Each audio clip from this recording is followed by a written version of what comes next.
आपका स्वागत है हमारे इस पॉडकास्ट में विक्रम। थैंक्स, रोमी। क्या आप जानते हैं कि मौन रहने की शक्ति इतनी प्रभावशाली हो सकती है कि यह किसी भी बहस को जीत में बदल सकती है? आज हम बात करेंगे कि कैसे चुप्पी और सही शब्दों का प्रयोग हमारे जीवन को बदल सकता है। वाकई में दिलचस्प विषय है। मनोवैज्ञानिक अध्ययनों से पता चलता है कि लगभग 65% संवाद बिना शब्दों के होता है। और यही कारण है कि कई बार चुप रहकर हम जो कह सकते हैं वह शब्दों से नहीं कहा जा सकता। मैंने पिछले हफ्ते एक ऐसी ही स्थिति का सामना किया।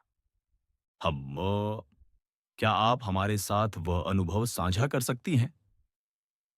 एक महत्वपूर्ण बैठक में जब सभी अपनी राय जोर शोर से रख रहे थे, मैंने चुप रहकर सबकी बात सुनी। जब सब शांत हुए, तब मैंने धीरे से अपनी बात रखी। मेरी इस रणनीति ने न केवल सबका ध्यान खींचा, बल्कि मेरी बात को अधिक महत्व भी दिया गया। ये बहुत प्रभावशाली रणनीति लगती है। नेतृत्व विशेषज्ञों का मानना है कि प्रभावी नेता वे होते हैं जो 70% समय सुनते हैं और 30% समय बोलते हैं। बिल्कुल सही। और यही बात व्यक्तिगत रिश्तों में भी लागू होती है। जब हम किसी की बात को समझने की कोशिश करते हैं, तो वह व्यक्ति भी हमारी बात सुनने के लिए तैयार होता है। लेकिन आजकल के डिजिटल युग में जहां हर कोई अपनी राय व्यक्त करने के लिए उतावला रहता है, ये कौशल और भी महत्वपूर्ण हो गया है।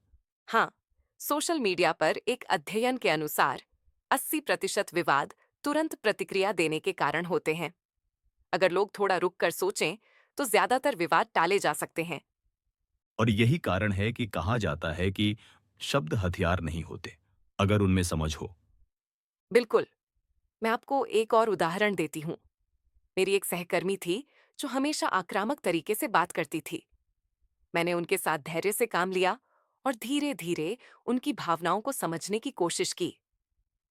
और क्या इससे कोई फर्क पड़ा? हाँ, बहुत बड़ा फर्क पड़ा। जब उन्हें एहसास हुआ कि मैं उनकी बात को समझने की कोशिश कर रही हूँ, तो उनका व्यवहार बदलने लगा। आज वह मेरी सबसे अच्छी मित्र हैं। ये वाकई में एक शक्तिशाली उदाहरण है। मनोवैज्ञानिकों का कहना है कि जब हम किसी की भावनाओं को समझते हैं, तो उनके मस्तिष्क में सहानुभूति के न्यूरॉन्स सक्रिय हो जाते हैं। और यही कारण है कि लोग तर्क से नहीं, दिल से फैसला करते हैं। एक शोध के अनुसार 90% निर्णय भावनात्मक स्तर पर लिए जाते हैं।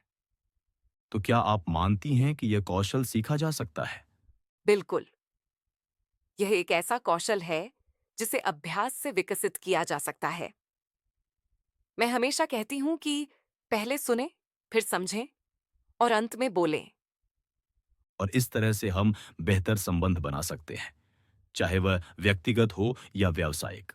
हाँ, और आज के एपिसोड से हमने सीखा कि कैसे सही समय पर चुप रहना और सही शब्दों का प्रयोग हमारे जीवन को बेहतर बना सकता है। तो चलिए इस ज्ञान को अपने जीवन में उतारते हैं। अगली बार मिलते हैं एक नए विषय के साथ। धन्यवाद श्रोताओं। याद रखिए, बोलना कला है, लेकिन चुप रहना ताकत। बुक बाइट हिंदी को सब्सक्राइब जरूर करें। नमस्कार।